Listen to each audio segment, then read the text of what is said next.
감사합니다. 오늘 우리가 함께 은혜 받을 말씀은 다니엘 4장 34절부터 37절까지 기록된 말씀입니다. 신약 구약성경 다니엘 4장 34절 제가 봉독에 올리겠습니다. 그 기한이 참에 나 느부갓네살이 하늘을 우러러 보았더니 내 총명이 다시 내게로 돌아온지라. 이에 내가 지극히 높으신 이에게 감사하며 영생하시는 이를 찬양하고 경배하였나니 그 권세는 영원한 권세요 그 나라는 대대에 이르리로다. 땅의 모든 사람들을 없는 것 같이 여기시며 하늘의 군대에게든지 땅의 사람에게든지 그는 자기 뜻대로 행하시나니 그의 손을 금하든지 혹시 이르기를 내가 무엇을 하느냐고 할 자가 아무도 없도다. 그때 내 총명이 내게로 돌아왔고 또 내 나라의 영광에 대하여도 내 위엄과 광명이 내게로 돌아왔고 또 나의 모사들과 관원들이 내게 찾아오니 내가 내 나라에서 다시 세움을 받고 또 지극한 위세가 내게 더하였느니라. 그러므로 지금 나 느부갓네살은 하늘의 왕을 찬양하며 칭송하며 경배하노니 그의 일이 다 진실하고 그의 행하심이 의로우심으로 교만하게 행하는 자를 그가 능히 낮추심이라. 아멘. 할렐루야. 교회에 너무 오고 싶은데 또 오지 못하고 가정에서 또 있는 자리에서 예배하는 우리 모든 성도들을, 특히 우리는 이렇게 영상으로도 이렇게 말씀을 예배를 할 수 중계를 하지만 우리 한국에 우리 노예 안에도 많은 교회들이 영상도 보낼 수 없는 아주 딱하고 어려운 상황에 있다고, 이 일을 위해서 다 기도해 달라는 그런 요청이 우리 동시차례에 올라왔습니다. 하나님께서 우리 모두를 위로하시고 교회 복을 주셔서 또 다시 옛날처럼 모여 예배할 수 있도록 그런 은혜가 속히 올 줄 믿습니다. 또 그렇게 기도해 주시기를 부탁을 드립니다. 우리가 건강할 때는 내가 참 힘도 있고 대단한 존재인 줄 알고 삽니다. 그러나 몸이 약하거나 아파서 병원에 가면 나 참 너무 약한 존재이구나 하는 것을 깨닫게 되지요. 이 나라의 대통령이나 고위공직자들도 아마 나는 참 대단한 사람이야, 힘 있는 사람이야, 그런 생각들을 가지고 사는 자들이 많이 있어요. 근데 뭐든지 자기가 똑똑하고 자기가 잘나서 내가 이만큼 된 것처럼 그렇게 생각하는 사람들이 또 교회 안에도 많이 있습니다. 그러나 현직에서 물러나거나 또 쫓겨나는 경우가 있어요. 그럴 때 깨닫는 것이 있어요. 하나님께서 이런 일들을 통해서, 아픈 거, 어려운 일들을 통해서 우리에게 무엇을 깨닫기를 원하실까? 하나님 주시는 교훈이 있어요.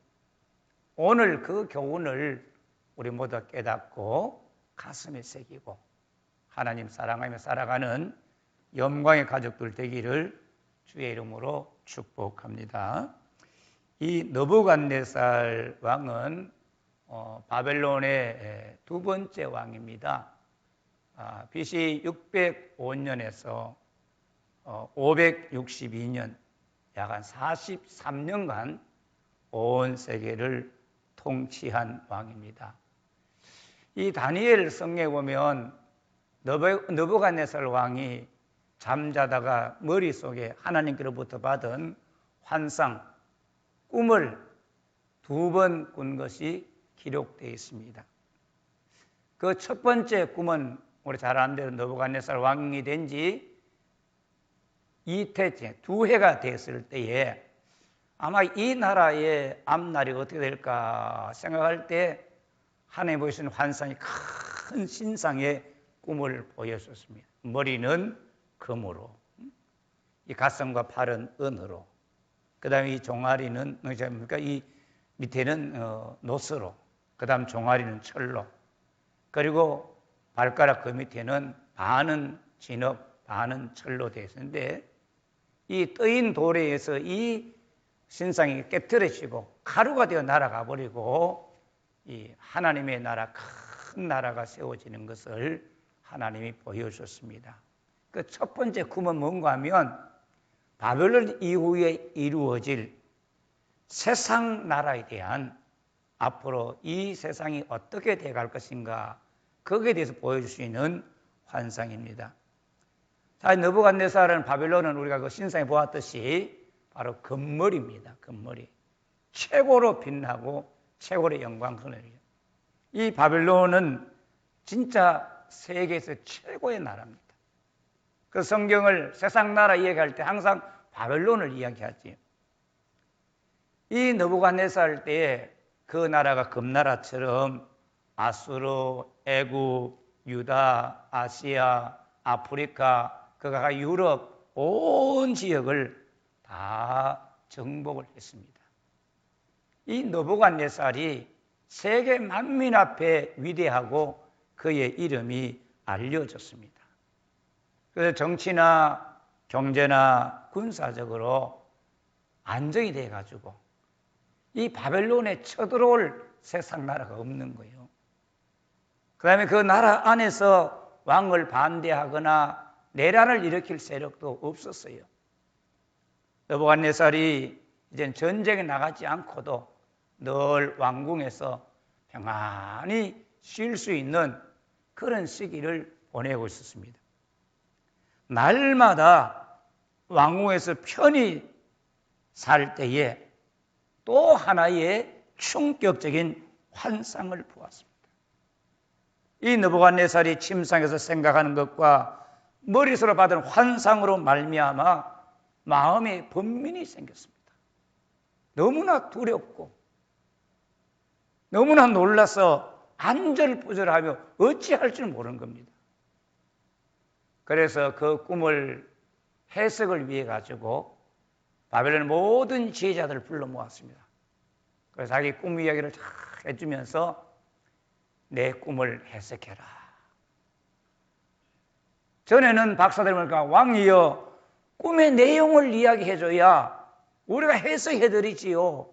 어떻게 내용도 이야기 안 하고 해석해달라고 하느냐 그렇게 이야기했는데 이번에는 왕이 꿈의 내용을 다 이야기해줬지만 이들이 해석을 할 수가 없는 거예요. 왜 그럴까? 하나님이 보여주신 것은 인간의 지혜를 누가 함부로 알 수 있을까요? 알지 못하는 거예요. 그런데 박수장 벨드사살 다니엘이 불렀어. 다니엘 불러가지고 다니엘아 내 속에는 거룩한 신들의 영이 있는즉 어떤 엄밀한 것이라도 내게 어려울 것이 없는 줄을 내가 아노니 내 꿈에 본 환상의 해석을 내게 말해라. 다니엘이 보통 사람 똑같은 것 같았지만 그 속에는 거룩한 신들의 영이 있는 하나님이 함께하는 사람이었어요. 우리 성도들 일반 사람 똑같이 밥 먹고 똑같이 잠을 자요. 그런데 성도의 마음속에는 누가? 하나님의 성령이 함께 하셔서 할렐루야. 세상 사람들이 알지 못하는 하늘의 비밀들 말씀을 깨닫는 은혜가 있습니다. 오늘 다니엘서 4장 10절부터 17절까지는 느부갓네살이 꾼 꿈의 내용을 자세히 소개하고 있습니다. 그 내용이 어떤 겁니까? 느부갓네살 왕이 사는데 땅의 중앙에 한 나무가 있는데 높이가 아주 높은 거예요. 그런데 그 나무가 점점 자라고 견고해지더니 그 꼭대기가 하늘까지 닿았어요. 어마어마한데 지구 땅 어디에서도 다 볼 수 있도록 그만큼 높은 나무였어요. 그 잎사귀는 아주 아름답고 열매가 얼마나 많이 맺혔는지 그때 당시 세계 만민이 다 먹을 수 있을 정도로 열매가 많이 맺혔어요. 그 나무 밑에 많은 짐승들이 와서 머물러 있고 그 나무 가지에는 각종 새들이 와가지고 노래하면서 있는 거예요. 이 하늘 꼭대기에 대한 심이 아름답고 열매도 많이 맺은 아름다운 그 큰 나무를 본 후에 또 뭘 받는가 하면 하늘의 한 순찰자, 하늘을 세상을 감시하고 살피는 거룩한 자가 내려와가지고 큰 소리로 외치는데 뭐라고 하면 이 나무를 베고 그 가지를 자르고 그 잎사귀를 떨고 열매를 해치고 짐승들을 그 아래에 다 떠나게 하고 새들을 그 가지에서 쫓아내버려라. 나무를 잘라버려라.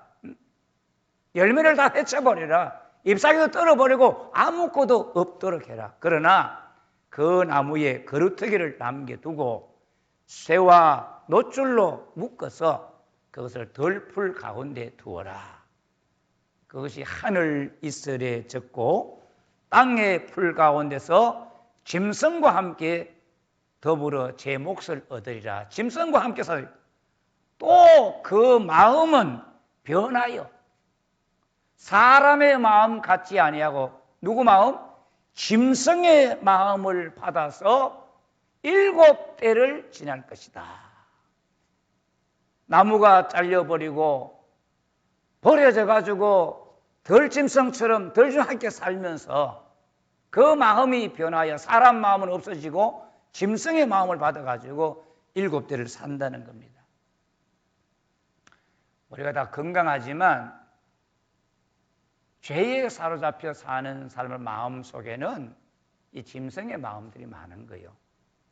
옛날에 전도할 때 김미덤이의 마음이 이렇게 해가지고 그 안에 짐승들이 많이 있는 그런 그 그림이 있었어요. 그런데 이제 예수님이 들어오시면 그 다음에 이 짐승들이 다 도망 나가고 마음속에 주님이 계신다는 그런 그림이 있었어요. 자, 우리 사람의 마음속에는 어떤 사람은 소 같은 그런 짐승의 마음이 있어요.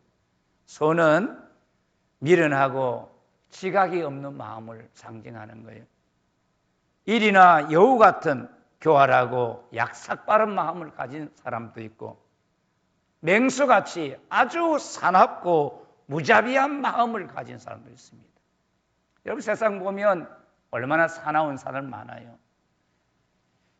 돼지는 탐욕스럽고 이기적인 마음을 가진 사람들, 아주 염치 없고 부도덕한 마음을 가진 개 같은 마음을 가진 사람, 분열과 다툼을 만들어가는 염소 같은 마음, 아주 허영을 좋아하는 공작 같은 마음, 고양이같이 앙칼지고 몸을 사리는 이런 마음들을 가지고 사는 사람은 있어요. 어떤 사람은 한 가지 마음을 가지고 있지만 우리가 죄성을 보면 가만히 보면 이런 여러 가지 짐승의 마음을 가지고 살 수 있어요. 그런데 예수님을 믿으면 할렐루야 주님이 우리 안에 들어오시면 짐승의 마음이 떠나고 누구의 마음? 예수님의 마음, 온유하고 겸손한 마음을 품게 되는 겁니다. 자, 왜 이렇게 큰 나무가 잘리고 짐승의 마음을 받아서 하늘 이슬에 젖으면서 7대까지를 지나느냐, 그 이유가 뭔지를 또 하나님이 그 꿈을 통해서 알려주신 거예요. 그게 17절에 와 있습니다. 이는 순찰자들의 명령대로요 거룩한 자들의 말대로이니 지극히 높으신 이가 사람의 나라를 다스리며 자기의 뜻대로 그것을 누구에게든지 주시며 또 지극히 천한 자를 그 위에 세우시는 줄을 사람들이 알게 하려 함이라 하였느니라. 이 음성을 느부갓네살에게 꿈을 통해서 주신 거예요. 꿈을 주시면서 이런 음성도 들려줬습니다. 이 말을 보면 제 아무리 넓고 큰 나라라 해도 다 하나님의 통치 안에 있어요. 아무리 높은 자리에 앉아 있을지라도 하나님의 영광의 눈을 벗어날 길이 없는 거예요. 이 세상 모든 나라는 하나님의 통치 안에 있고 아무리 위대한 모든 사람도 다 하나님의 눈 안에 있다는 사실을 우리가 기억하고 살아야 됩니다. 하나님은 우리를 살피신다. 우리 교회를 살피고 계신다 하는 사실을 믿기를 축복합니다. 느부갓네살 왕의 꿈 이야기를 딱 들었을 때 다니엘이 얼마나 놀라는지 막 두렵고 마음에 막 걱정이 생긴 거예요. 어떻게 해야 될지 모르는 거예요. 그래서 왕이 말하면 다니엘아, 너 내가 꾼 꿈 해석으로 말미암아 번민하지 말 것이니라. 어쩔 줄 모르는 두려워하지 말고 해석하라는 것입니다. 여러분, 꿈을 꾼 느부갓네살 왕도 두려워하고 번민했고 또 꿈의 이야기를 들은 다니엘 역시 번민하며 두려워했습니다. 왜 그럴까요? 그 꿈은 느부갓네살 왕에 대한 하나님의 경고였기 때문입니다. 하나님께서 앞으로 느부갓네살 왕에게 이런 경고를 하시고 조심하지 않으면 이런 일을 닥칠 것을 알려주신 거예요. 19절에서 27절은 꿈에 대한 다니엘의 해석을 하고 있습니다. 느부갓네살이 자라서 하늘 꼭대기에 닿은 나무는 무언가? 다니엘 4장 22절에 왕이여 이 나무는 왕이시라. 왕이 자라서 견고해지고 창대하여 하늘에 닿으시며 그 권세가 땅끝까지 미치심이니이다. 고대 근동 지방에 심이 크고 높은 나무는 그때 당시에 위대한 왕, 자만한 왕, 신하의 항상 나무로, 큰 나무로 소개하고 있습니다. 이사야서에도 보면은 아수르 같은 것은 상수리 나무로, 큰 나무로 소개하고 있어요. 그 나무가 자라서 견고해졌다고 하는 말은 처음부터 큰 나무가 아니라 점점 자라서 큰 나무가 됐다는 겁니다. 이건 무슨 말인가 하면 느부갓네살 왕도 시작은 아주 미미하고 초라한 존재였다는 말이에요. 아수르가 온 천하를 통치하고 있을 때 바벨론은 작은 민족에 지나지 않았고 그때 느부갓네살 역시 초라하고 연약한 어린아이에 지나지 않았던 것입니다. 그런데 그 나무와 꼭대기가 하늘에 닿았다는 말은 더 이상 높아질 수 없을 만큼 무한히 높아졌고 그만큼 교만해졌다는 사실도 말씀하고 있습니다. 꿈의 한 순찰자가 외친 내용은 지극히 높으신 하나님의 명령이 느부갓네살 왕에게 이루어질 것입니다. 그 4장 20절을 보면 왕이 사람에게 쫓겨나 덜짐승과 함께 살며 소처럼 풀을 먹으며 하늘 이슬에 젖을 것이요 이와 같이 7대를 지낼 것이라. 그때에 지극히 높으신 이가 사람의 나라를 다스리시며 자기의 뜻대로 그것을 누구에게든지 주시는 줄을 아시리이다. 왕이 쫓겨납니다. 덜짐승과 함께 살게 될 것이요 소처럼 풀을 먹게 될 것이요 하늘 이슬에 젖을 거면서 7대를 지날 것입니다. 또 순찰자가 그 나무뿔을 남겨두신 것은 하나님이 나라를 다스리는 줄 왕이 깨달은 후에야 왕이 나라가 다시 견고해지고 왕권을 회복할 것이라는 해석을 했습니다. 그 다음에 4장 27절 보세요.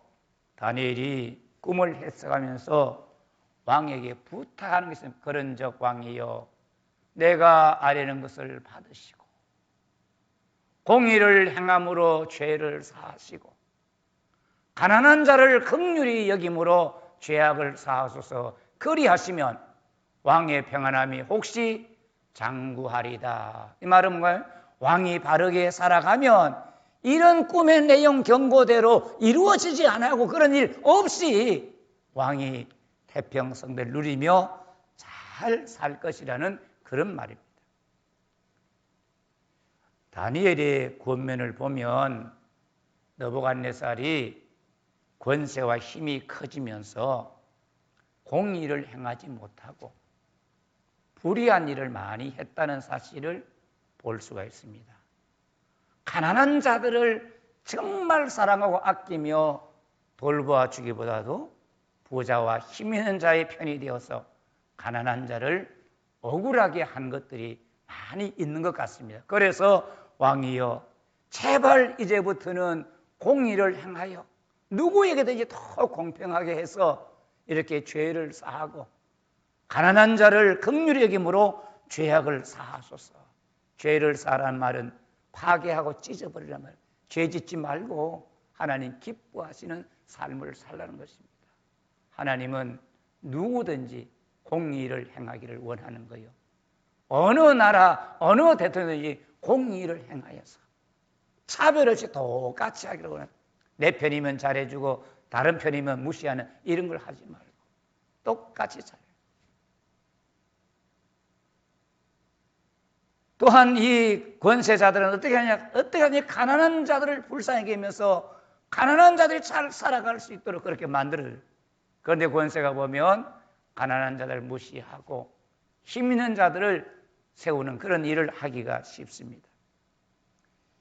이 꿈 해석과 다니엘의 간청을 받은 느부갓네살은 아마 그렇게 그래 내가 이런 위험이 내게 닥치지 않기 위해서 어떻게 나는 공의를 행하고 가난한 자를 불쌍히 여기며 살아야 될 거다. 그런 결심을 했을 거예요. 그런 경고를 받고 전혀 마음의 변화가 없었다면 그건 사람이 아니죠. 그런 결심을 하고 한 달, 두 달, 6개월 지나가도 아무런 문제가 생기지 않습니다. 아마 시간이 지나갈수록 두렵던 마음이 막 풍선에 바람까지 슬슬 빠져나가고 긴장이 다 풀렸습니다. 아무런 문제가 생기지 않은데 그런데 하나님의 그 경고가 언제 현실이 됐느냐? 성경 보세요. 12달이 지났을 때 29절 보면 12달이 지난 후에 내가 바벨론 왕궁 지붕 위에 거닐세. 그 바벨론 왕궁을 크게 지어놓으면서 거기서 동서남북을 쫙 바라보니까 바벨론 시내가 얼마나 화려하고 얼마나 아름답고 자기가 지은 왕궁들이 얼마나 대단해요. 그걸 바라보는 순간에 가슴이 뭉클해지면 나 참 대단한 사람이야.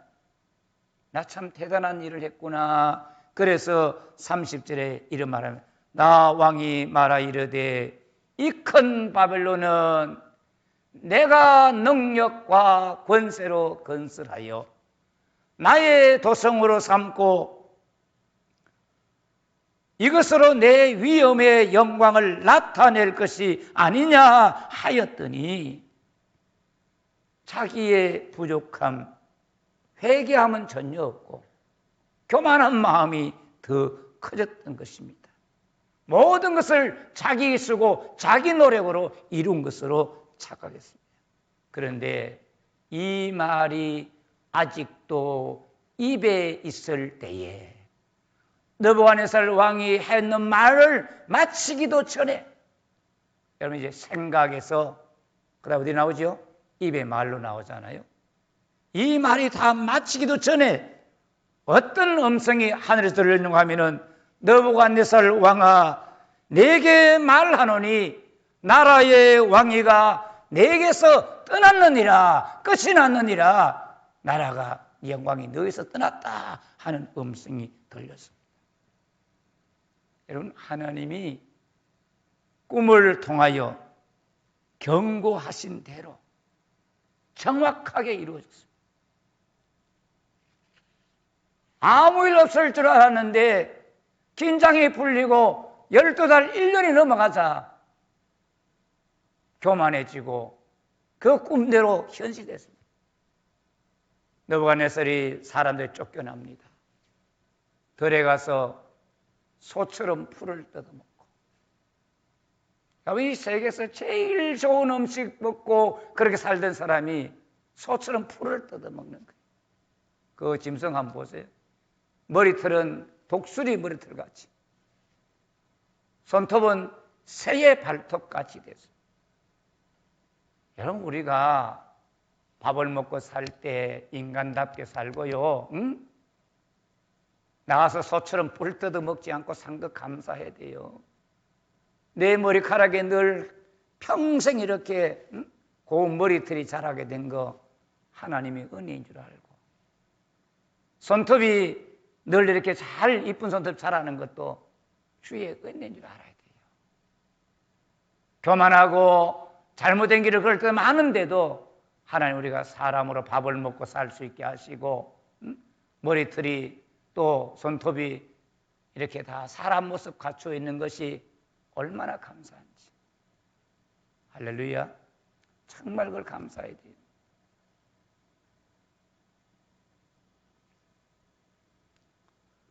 가장 위대한 왕이, 가장 큰 권세 부리던 왕이 비천한 짐승처럼 돼서 들판에 가서 풀을 뜯어먹고 파미스를 맞으면서 짐승의 소리 내고 짐승의 마음을 가지고 7대를 지나는 겁니다. 이런 기록이 있어요. 느부갓네살 왕이 BC 605년에서 560년 약 43년 동안 나라를 다스렸어요. 그런데 언제 34년째 되던 34년째 BC 571년에 정신병 중에 보나트로피라고 하는, 다시 말해 자신을 동물로 생각하는 그런 정신병에 걸려가지고 왕궁 밖에 가서 7년을 살았어요. 7년 쫓겨나서 짐승처럼 지내고 있을 때 5장에 나오는 벨사살이, 그 아들이 바벨론 나라를 다스리고, 7년이 지난 후 BC 563년에 치유가 되어서 다시 돌아와서 1년 동안 바벨론을 잘 정리하고 일생을 마쳤다고 하는 그런 기록이 있습니다. 왕위에 자기가 올라가고 또 왕위로서 폐함을 당하는 일이 인간 자체의 능력에 있지 않고 오직 하늘에 계신 하나님의 결정에 달려 있다는 사실을 깨달을 때까지, 느부갓네살 자신이 똑똑하고 위대함이 아니라 하나님께서 비천한 자신을 세워 주셨다는 사실을 깨달을 때까지 7년 동안 짐승처럼 살게 됐습니다. 언제 어떻게 회복되었는가? 4장 34절 보면 그렇습니다. 그 기한이 참에, 하나님이 정하신 때가 참에, 나 느부갓네살이 하늘을 우러러 보았더니 하나님 그때가 찾아 이 느부갓네살에게 하늘을 우러러 볼 수 있는 은혜를 주신 거예요. 회개하고 하나님이 계신다는 사실을 깨달을 수 있는 은혜를 주신 거예요. 하늘을 우러러 볼 때에 하나님께서 그에게 총명이 돌아오게 하시고 위엄과 영광이 돌아오게 하시고 떠났던 사람들이 돌아오게 하시고 다시 그 나라를 회복시켜 주셨어요. 우리도 살다 보면 언제나 하나님 바라보는 것 같지만 하나님을 우러러보지 못할 때가 많아요.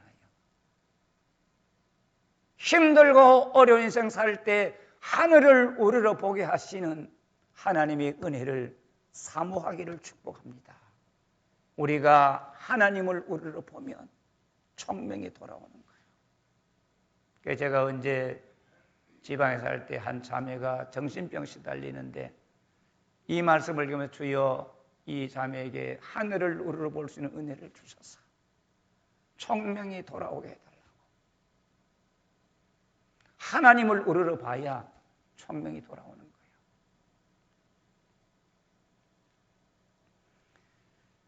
총명이 돌아오자 느부갓네살이 지극히 높으신 하나님께 감사하며 찬양하고 경배하며 또 어떤 고백합니까? 35절 땅의 모든 사람들을 없는 것 같이 여기시며 하늘의 군대에게든지 땅의 사람에게든지 그는 자기 뜻대로 행하시나니 그의 손을 금하여 하나님 손 멈추시오. 혹시 이르기를 내가 무엇을 하였나고 할 자가 아무도 없다는 사실을 느부갓네살이 깨달은 거예요. 하나님은 하늘과 땅의 절대 주권자십니다. 할렐루야. 자, 다니엘 4장은요 1장, 2장, 3장, 5장, 6장, 그래서 12장까지 내용, 서술 내용이 달라요. 그것은 다른 것은 다니엘이 이야기했지만 오늘 이 4장은 나 느부갓네살 왕이 느부갓네살 왕이 직접 자기가 경험하고 꿈을 보았고 다니엘이 해석해 주었던 그 내용들을 다 일일이 해서 자기 통치하에 있는 모든 만민들에게 조서를 내리노라. 하나님이 이렇게 한다, 즐겁게 한다, 이렇게 조서를 내린 내용이 다니엘서 4장이에요.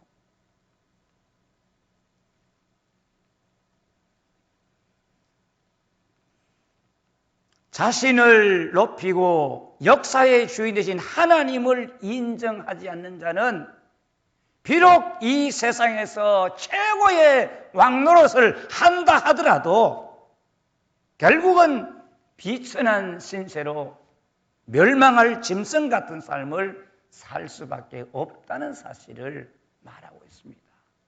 성경 그러죠?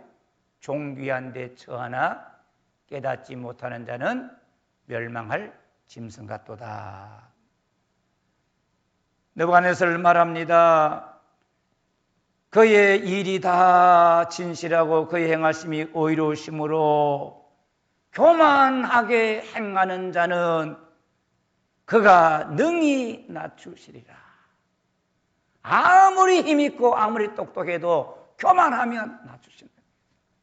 우리 성도들도 목회자들도 교만하면 하나님이 낮추시는 거예요. 버리시는 거예요.